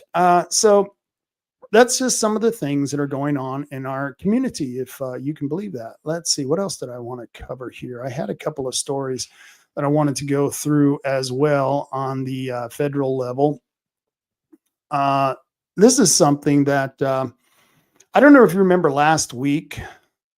This is from the Liberty Conservative News. Let me add this to the stage. I don't know if you remember last week when who was it? Graham, Lindsey Graham. I've never been a big fan of Lindsey Graham. And he usually gets it wrong about 50% of the time. And oh, by the way, Rick Coleman is referring to socialists wanting to share money. Yeah, share my money. That's what they want to share our money. That's what socialists want to do. They're the bum on the street who can't produce, can't make a living for themselves, who wants to share our money. Well, socialism, man, don't you care? Don't you care about us freeloaders who are living in the streets, man? I can't get enough fentanyl or meth to shove into my body. I need some of your tax dollars. Yeah, that's what we're dealing with. And then you've got the people in politics who are going, oh yeah, it's justifiable to give them more money for their drugs and their booze. Yeah, and we have to pay for this nonsense. But the House conservatives moved to defund domestic surveillance programs. Now, Lindsey Graham was complaining because somebody was spying on him. He did this whole big thing up at the legislature bitching about the government spying on him. Well, I got news for Lindsey Graham. You voted for the bill that allowed them to do that. And we Americans have been spied on for a long time. You didn't seem to care that the rest of us were being spied on when we were being spied on, still are being spied on by many different intelligence agencies. The NSA, of course, and Homeland Security Agency, all of them. They're using laws that were passed during the 9/11 incident, the Patriot Act, that wasn't very patriot at all, and the NDAA, National Defense Authorization Act, and all of those other acts there were different amendments put in there that took away our rights to privacy. And I think I do have a right to privacy. I don't think the government should be spying on my mail. I mean, if a government agent came to your mailbox and pulled out your mail and started going through it, wouldn't you be pissed off? Yeah, I would be. And of course, Jeff B says, crazy world got crazier. Doesn't it? It just seems, you think you're at the level of insanity that anyone could actually reach without totally drinking down a bottle of Jack Daniels, and they take it one level further. And then they do it again the next day. Yeah, it's crazy. Peggy says, on the local level, I got my property tax bill today. Oh, geez. Ouch. Yeah, I'm lucky I haven't gone to the mailbox today. I bet you I got my property tax in there too. Okay, Peggy, I want you to look at your property tax bill. And I want you to look on there, and I want you to see if you have urban renewal mentioned. You should have the county urban renewal and maybe the North Bend urban renewal. I'm not sure which city you live in. If it's Coos Bay or North Bend, you should have an urban renewal agency on there. I want you, if you can, put on here how much they are charging you for urban renewal. And I want you to tell me what's the highest tax you're paying. I bet the highest tax you're paying to the district is the school. But urban renewal is either the second or third highest. Why don't you look at that property tax bill and tell me? I wish I had my property tax bill because I'd be asking that. But yeah, taxes. It's crazy. So, getting back to this, House conservatives move to defund domestic surveillance programs. Lawmakers say domestic spying programs have turned citizens into suspects. Remember when Biden wanted to surveil all those Catholics, and then he wanted to surveil anyone who went to public school meetings. Yeah, we gotta watch those people. But it says, in a bold challenge to Washington's entrenched security bureaucracy, House Freedom Caucus members have introduced a new budget rider aimed at defunding the Department of Homeland Security's domestic surveillance programs, including the controversial fusion centers, which I was against when they announced them, that critics say operate as unconstitutional spying hubs on American citizens. Yes, and the measure, let me click this off, the measure attached to the fiscal year 2026 Homeland Security Appropriations Bill would strip federal funding for DHS data sharing agreements with state and local law enforcement, as well as the Office of Intelligence and Analysis activities that monitor political speech and online extremism, because our government should not be involved and determine whether who of us are extremists based on our political ideologies, unless we're causing violence. If we're causing violence or committing violent acts, then you have a right to look into us. But that's the only caveat, is if we're actually criminals committing crimes. then you might want to find out what we're doing. But I continue here. The effort led by Representative Thomas Massey, he's from Kentucky, and Andy Biggs from Arizona, and Lauren Boebert from Colorado, represents one of the most direct legislative attacks yet on the post 9/11 surveillance infrastructure that civil libertarians have warned for years was being turned inward against the American public. And I know people out there who go, Rob, you're a conspiracy. I don't know why you're worried about the government spying on you. Because I'll tell you why. I don't like anyone spying on me. I'll tell you why. I've got the same reason that everyone else has. And I don't care how many times you deny it. This is true for every single person on the planet. I've got secrets. You probably have secrets too, but I've got secrets. And I don't want those secrets exposed by the government. I mean, I already have Antifa and BLM and all the other crazy leftists trying to dox me all the time. But I don't want the government finding out my secrets, because once they find them out, they're going to put them out all to the world to see. And everyone out there, everyone within the sound of my voice and beyond, you all have secrets too. You don't think so? Please send me your credit card, your driver's license, and your mother's maiden name. If you don't have any secrets, you shouldn't have a problem sending me copies of all those documents. And by the way, sign me your last tax documents, okay? Send me all that too. And if you've done any business with the government, send me that information. If you don't have secrets to hide, then send me all that information. I'll take it. I'll find out what you're doing. Because if you believe you don't have secrets, I can show you a fool. We all have secrets. And that's why I don't want them up in my business. So when people go, well, if you wouldn't mind hiding stuff if you didn't have anything to hide. Well, we all have something to hide. We all have something to hide. And it's none of your damn business what my business is. And I don't want you people to know what my business is. And I don't want to know your business. I want you to live a private life. Yes, that's because I'm a selfish bastard. I'm a fascist. I want you to live your own life and not have to be dragging all your personal information out to the public to see and to preview. I don't want you to have to do that because, well, I'm a fascist. So I want to get back to this property tax. Peggy Rents says, yes, I do. $2,376 for UR. That doesn't include the community college. My property is way overassessed. Yeah. Yes, it is. And that's a scam too. Property assessments by the assessor, that's a scam too.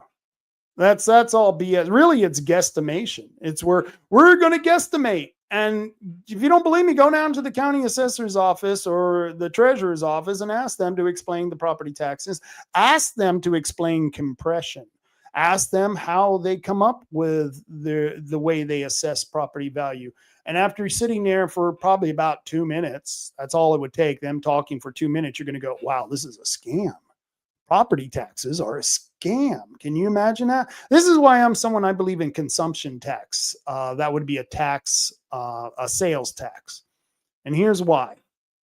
If you go to a store, the store is going to charge you whatever the state says the store has to charge you for the item you're buying. It's kind of hard to mess with that number. It's almost impossible because we're all going to pay the same tax. And the fact that we are all paying it, not just the property owners, makes it a more fair tax. Maybe if all these bums who are leeching off society out there had to pay a tax every time they went to the store, maybe they would have a little bit of an attitude adjustment and stop going and complaining about all the producers of society. Usually the producers are the ones who own property. But property tax assessment, it's a total scam. And I don't know why we do it. Just more of that crazy stuff that you got to deal with. Like I said, this show was going to be a completely different show because I had a guest coming on. So I really don't have a whole lot to talk about that I had ready to talk about. Let me see if there was anything else here in my... Let's see. Here was another one. Another story that I wanted to talk about because you believe in your Fourth Amendment. Well, Reason Magazine, I don't even think they're a magazine anymore. I think they're just a website. Let me add this to the stage. Reason, which I used to be a subscriber to Reason going back to early 92. And I remember the first time that they were able to put a picture, a map of my house, a Google map, exactly where I lived with my name on it. And they sent that out to every subscriber. They sent out the cover with their address, Googled picture on the cover of their magazine. It was really cool, but it really showed you that anyone can find out where you live anytime they want. Now we just take that all for granted. But at the time, it was new technology, and Reason Magazine was warning about that technology. Well, way back then. And that's why I've always been a civil libertarian. I believe in your rights to choose your destiny with your body and your property. Life, liberty, and property. Why do I say that? Life, liberty, and property. Rob, no, it's life, liberty, and the pursuit of happiness. Originally, in the original cut of the edition of the Constitution, I shouldn't say edition, they never published it. The first cut of the Constitution, that's what Jefferson wrote: life, liberty, and property, because that's the three main keys to natural rights. You have a natural right to life. You have a natural right to your own liberty, life, liberty, and you have a right to own property. You have a right to use the production of your labor. And part of that use is being able to have the freedom to buy whatever you want and own it and not have to worry about people taking it from you. That's a natural right. Well, going back to this Reason article, can police enter your home without a warrant? The Supreme Court will soon decide. Even well-intentioned community caretaking can justify ignoring the Fourth Amendment. Now, this is something in a community of geriatrics here. I had a neighbor, and she was a really good neighbor. Her name was Jean, and we didn't see her for a couple of days. And my Akita was on the side of the house going nuts. He kept barking and barking, and I knew something was wrong. And so I called the police, and they weren't able to legally get inside, and rightfully so, because I don't want them coming to my house when I'm ignoring everybody and everyone's knocking on the door. Hey, Rob, where's Rob? Where's Rob? We got to find Rob. I may want to hide in my bedroom. I may want to stay in bed all day. So I don't want the police to have the right to come kick in my door under the guise that they're caretaking for me. Caretaking. I don't need their caretaking. But Jean, she was an elderly woman. She lived by herself. She was my neighbor. And we got a hold of her daughter, and her daughter gave the police permission to go inside. And they went inside, and Jean had fell down, hit her head in the bathroom. And she said the only thing that kept her going was she could hear our dog barking in the backyard. She said, all I heard was your dog barking. And he was going crazy. It was really cool. Akitas are really fine-tuned animals. And so they were able to save her, and she was eventually put into a home. But the point is they weren't able to enter her home because of the lame excuse. They're caretakers. They actually had to get permission from somebody else. But swatting. This goes back to swatting. It goes back to caretaking. It goes back to a lot of different reasons why the police think they can legally enter your home. Now, swatting, a dangerous trend in which pranksters fabricate emergency reports to get SWAT teams or other law enforcement to descend on a victim's home. And I don't know if you've ever had this happen to you. I've had friends who have had this happen to them. And it's kind of scary because I answer the door. If you're knocking late at night, I'll answer the door with a gun. And if I'm in a mood, I might answer with a rifle. You never know. But I always have a gun on me when I'm answering the door. And if you've seen the death threats I've got, you would understand that I'm quite reasonable for doing so. But all this has deadly consequences. In 2020, a Tennessee man swatted for refusing to sell his Twitter handle died of a heart attack when heavily armed officers arrived at his house. In 2017, a Kansas man answering police on his front porch was fatally shot after a false report of a hostage situation. Even celebrities aren't immune. Twice this year, Gordon Ramsay, Los Angeles home was swatted most recently by a caller claiming he had shot 2 men. Fortunately, Ramsay was out of the country.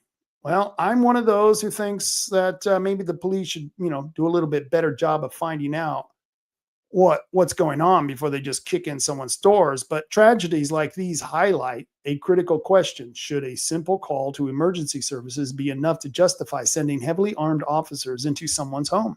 Or should stricter safeguards be required? I go with the stricter safeguards. The U.S. Supreme Court will weigh in on this issue when it hears the case versus Montana on October 15th. Case centers on a Montana Supreme Court ruling allowing police to enter a home without a warrant under a community caretaking exception to the Fourth Amendment. Now, I'm one of those who's a purist when it comes to my rights. I don't think there should be any limits on the First Amendment. If you threaten people, well, that's your fault because someone might take that threat seriously and you might pay the consequences to that. But that's up to the person who's doing the threatening if you're that stupid. People go, well, you can't yell fire in a crowded theater. Well, you can if it's on fire, but I'm one of those who believes you should be allowed to yell fire, even if it's not on fire. It's not up to the government to monitor our speech, and it's up to you to decide whether the speech that you're hearing is real or not. So I'm pretty much an absolutist when it comes to the First Amendment. The Second Amendment, I don't think there should be any federal or state regulations on guns. And that's just not me saying that. That's what it says in the Second Amendment, shall not be infringed. I don't know how more clear you can be, but obviously the legislators are a little stupid. And so hopefully the Supreme Court will find on the side of privacy. And hopefully the Supreme Court will rule that you can't have these caveats to the Fourth Amendment or any amendment as far as that matters. And so hopefully we'll get a good ruling on this, because I had a friend who was swatted. He nearly got killed. And I know if it happened to me, I'm in great danger, because I already told you, I already answered the door with a gun. And I'm not waving it around. I usually have it on my waist. If it's too late at night, I might have it in my hand behind the door where you can't see it. It happens. But I have a right to do that. I have a right to protect my family, to protect myself. And like I said, if you've seen the death threats I've received, you'd understand. So I hope that goes right. Those are 2 court cases that are going up there to the Supreme Court. And hopefully we'll get rid of the surveillance programs. And hopefully we'll get rid of these intrusions into our rights, such as the Fourth Amendment. Peggy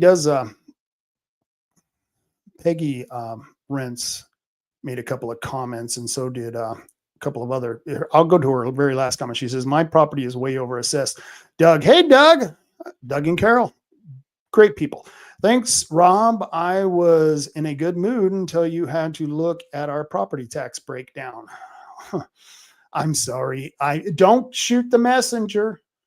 Remember it when you vote. Remember when you vote, the next time the school comes to you and says, I need money for the children. You go, well, wait a minute. Do you still have DEI programs? Did you pass the policy, the state policy that allows boys in the girls' dressing room? And by the way, they have. In Coos Bay and in Bandon, yeah, they passed that policy. You just don't know it because none of the girls are complaining yet, because there's probably no trans boys in the bathroom. Which, by the way, they just did a study and they're finding out that all that trans crap that was going on through 2020, that was just based on peer pressure. That was really, and the people who are now identifying as trans or binary and all that, that's going way down because, the kids finally realized they were being fooled. And like I said, even kids know when they're being fed BS. They know it. They're really intuitive about that stuff. So I'm sorry, Doug, I didn't mean to bring you down. And Peggy says, they told me to watch the video put out by Bend, or can't remember the county, and they explain it. I hope that Bend also has the one to explain ranked choice voting, because if you can explain the property tax so that I understand it within 2 minutes, then maybe you should be the one to explain ranked choice voting too, because both property taxes or the assessment of property taxes and ranked choice voting are 2 things I just haven't quite gotten clear yet. So yeah. Deschutes County property tax values fluctuate on YT. Yeah, there you go. YouTube. So that's Deschutes County. They'll explain it how the grift works. And then Peggy also says the property tax ferry, how effective. And that's literally what it is. It's the property tax ferry. It's a whole, they go in the back room and the assessor takes a bunch of chicken bones and they roll it on the floor. And then they've got this voodoo witch doctor who decides, and they'll tell you what the value of that property is. And that's how they decide the assessment of your property. They might as well. It would probably be a better way of doing it. But once again, that and ranked choice voting. Someone tried to explain that Friday night. It's 3-card money, man. They're selling us 3-card money as a voting system. So don't buy into the ranked choice voting.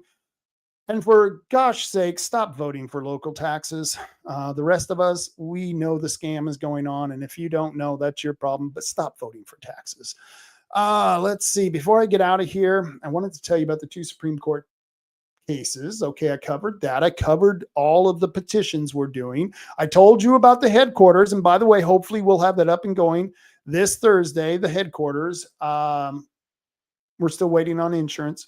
Didn't get a call. Still haven't. Let me see. No calls. So I still haven't received a call. I don't know what's going on, but we'll get that done. And hopefully we'll be having our first meeting at our headquarters on Thursday. So we'll make that announcement at least 24 hours beforehand. And if not, then, well, we might be meeting at the Coos Bay Library. But right now, we're still planning on meeting at the headquarters. If we all have to bring lawn chairs, that's okay. We'll do it. We don't care. We don't have to be special. And this is great. Peggy says, go to Coos County Assessor. They refer you to those sites. Our assessor tells you to go to Deschutes County. You want to figure out how we figure out taxes in Coos County? Well, you got to go to Deschutes County and you got to watch this video, which will actually just blow your mind and make no sense at all. And then that will tell you how we get in on the grift. Yeah, I love it. I love it, Peggy. That's great. Ivan says, headquarters have a secret handshake yet?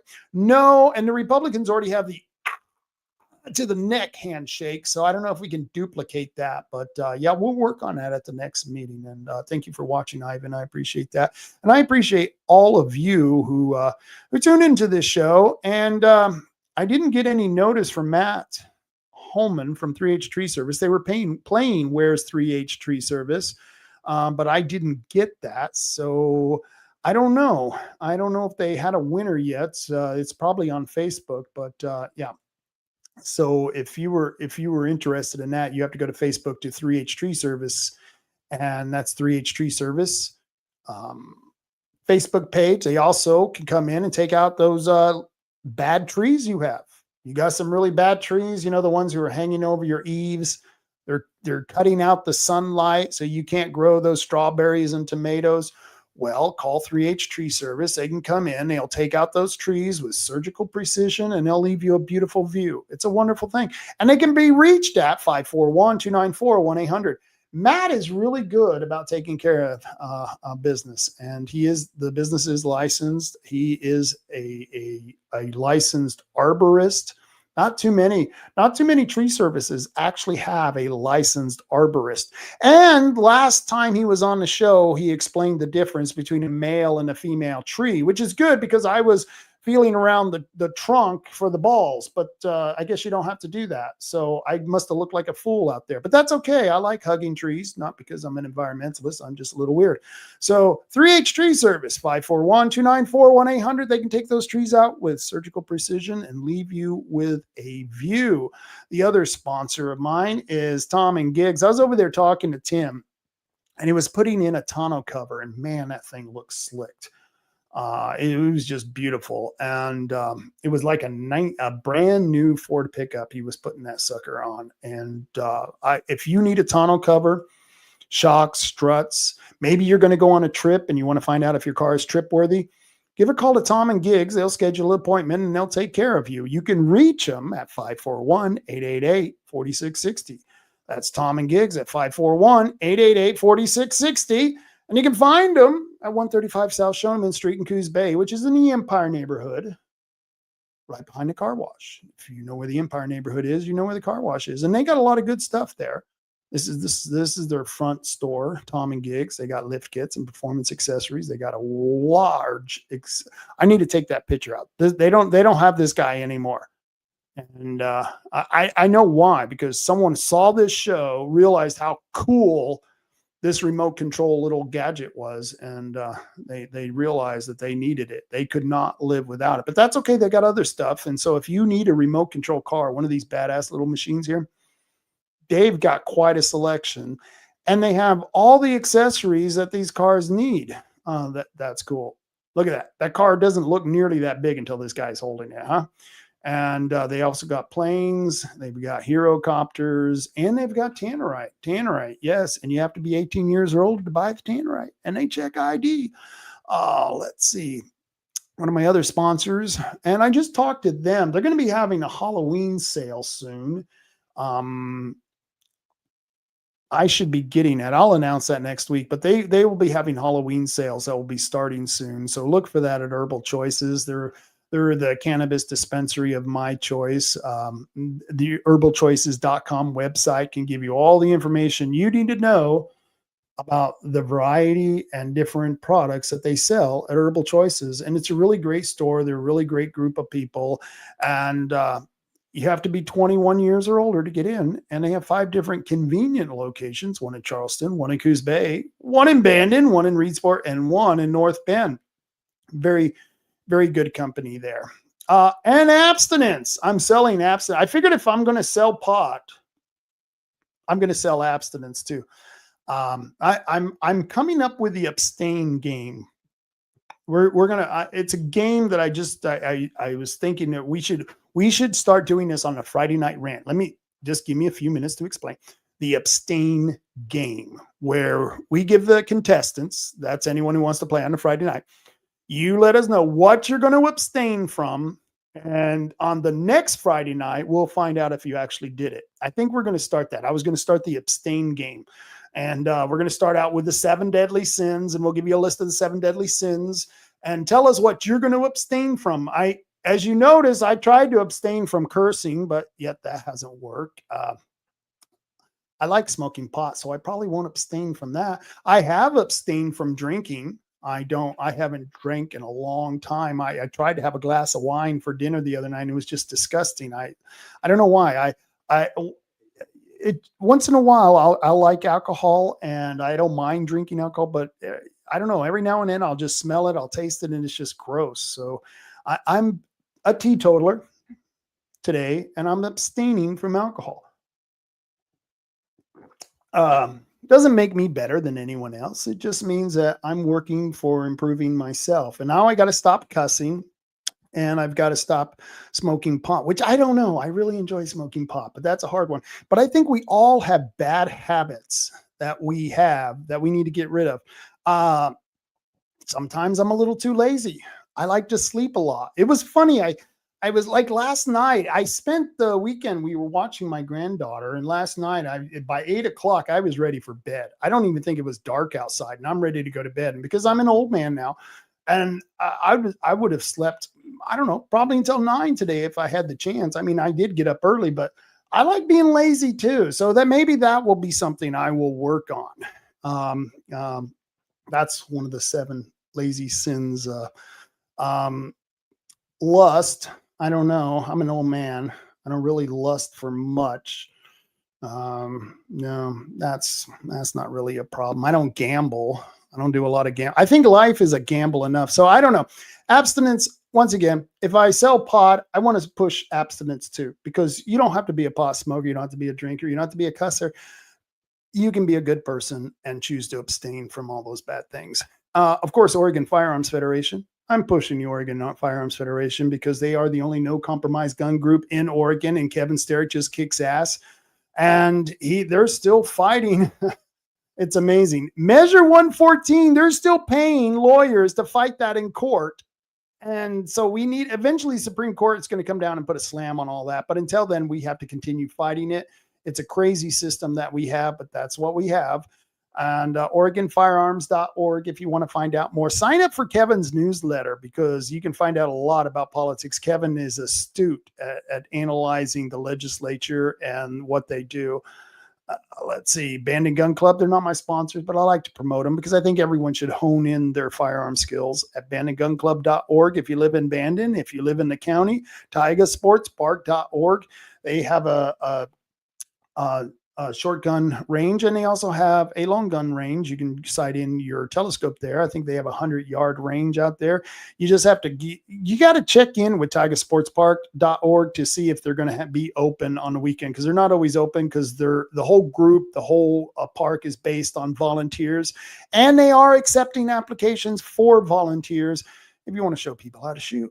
And of course, Coos County Neighborhood Watch. I don't know if you guys have been watching Samuel Adams. That guy is a superhero. I'm going to get him a Batman outfit because that guy, he should be driving the Batmobile, driving around. But I mean, he's running circles around both the North Bend and Coos Bay police departments as far as catching burglars. He's caught, I think now, like 3 or 4 burglars, and that's just in the last week. I mean, this guy has caught a lot of criminals over the last 4 or 5 years. I mean, I don't know how many porch pirates he has caught. You know, those people who wait for the FedEx or UPS to come by and drop a package on your house. They'll follow those trucks, and they'll come up behind those trucks and they'll steal packages. Well, Samuel Adams is great at catching those guys, but you got to see what he's been doing with these people who are squatters and burglarizing houses, empty houses. And if you have an empty house, you may want to contact Samuel Adams and have him get out there and find out what's going on. But you have to give him permission to be on the property. And I would advise this: if you're a property owner and you ask someone to help you with the people who are burglarizing your house or squatting in your house, when the police show up and they go, "Would you like to press charges?" The answer is yes. And no, the answer is hell yeah. Hell yeah, I want to press charges. You better not be one of these property owners who bitch, complain, and moan about being victimized by these dirt bags on the street. And then when the cops show up and arrest the dirt bag, you go, "Oh no, I don't want to press any charges because I'm a bleeding heart liberal and I don't mind being cornholed by the burglar. It's okay." I mean, you might as well just unlock your doors and leave them open and have a welcome sign. "Come rob me," right there on the damn porch. Because if you're not going to stand up for yourself, how dare you ask other people to stand up for you? So if you're a property owner and you are a victim of a crime, I don't care if the police are going to take them to jail or not. If they're just going to ticket them and release the person, it doesn't matter. You need to press charges. These dirt bags at some point have to feel the weight of the law on them. And you people out there, you know who you are. You property owners know who you are. I used to do a patrol, and I still go out on patrol now, not as much as I used to, but I go out and I'll circle around our business and around the neighborhood and there's a couple of other businesses. And one of the businesses I was watching got some stuff stolen off their lot.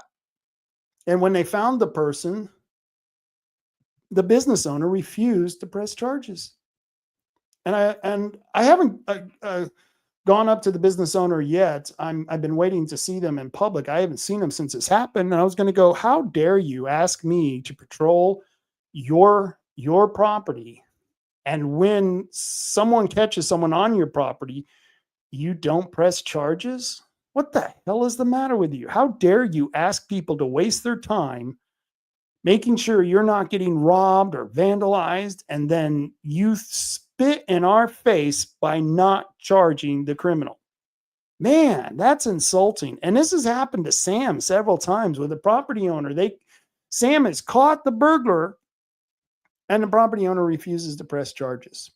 Well, Samuel Adams, don't let that deter you. You rock, you kick ass, you keep doing what you're doing. Enough of that. And of course, Coos County Citizen Council will be on Wednesday, and I'll tell you on Wednesday for sure, we'll be able to tell you whether we're actually meeting in the headquarters or not. I'm pretty sure we should get the insurance tomorrow. That means we'll get the keys and we'll be able to get into the headquarters. It's just a process, and nobody makes it easy for us at any stage of the process. So we're working hard on it. Like I said, there's a group of us. It's not just me. It's just not Chris. There's a whole bunch of us who are working for being able to have a headquarters and a place to meet, which is going to be really important because, like I said, that's where everyone can go get petition signatures. And I don't have to stand out in the rain in one of those pop-up tents, because that's what I'm going to have to do if we don't get a headquarters. Me and a couple of other people are going to have to stand in the wind, the rain, and the cold to get signatures. And we don't want to do that. We want to be able to direct you people right where to sign the petitions. And we've got that no tax petition coming out. It'll be out November 12th, November 15th, somewhere around then. And you can find out more this Wednesday on the podcast for Coos County Citizen Council. And that's just some of the wonderful things that we're doing here in Coos County. We got some really good people here. And I want to thank Peggy, Ivan, let's see, who else?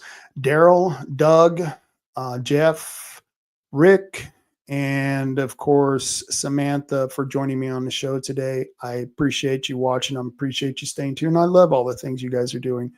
I think it's wonderful that we've got an active group. And I think it's good that people are getting involved here in Coos County, because I see it every day. More and more people are getting involved. They're getting active. They want to be part. They want to be PCPs.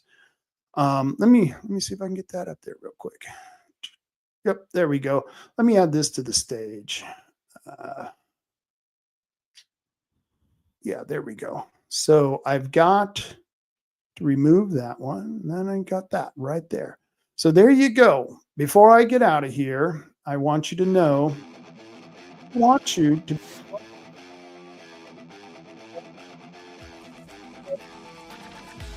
committee person. And like I said, this is for statewide. This will take you to the Secretary of State's website. And if you know your precinct number that you live in, it's on your voter registration card. You can sign up right there online and become a precinct committee person. Let's see, I got a couple of comments. Peggy says, on the local level, I got my property tax bill today. Oh, wait a minute. That's the wrong comment. Here we go. Shout out to JP. All right, JP, there you go. And you rock, Peggy Rents. Yep. So a lot of good people out there doing things that we can't even tell you about because, well, we got to work sometimes below the surface. We got to work below the surface so we can take care of the things that are going on in our county. But one of the things that you can do right now is become a precinct committee person for the Republican Party. You can become a precinct person for the Democrat Party if you want, but I won't like you as much. I like the Republicans right now. They're doing all right. We're going to change that party. And we're going to make things happen here in Coos County. And you know what I always say? We'll be back next Friday.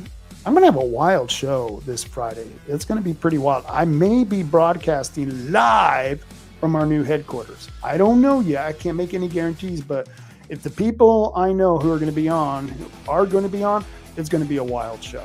It's going to be a wild show. So I hope you join me this Friday. And next Monday, Nick Stark said he would be back to do the interview we were going to do today.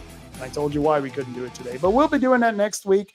I think I got a couple of guests coming on. It should be an entertaining show. But until then, you know what I always say, folks, carry on, Coos County. Carry on.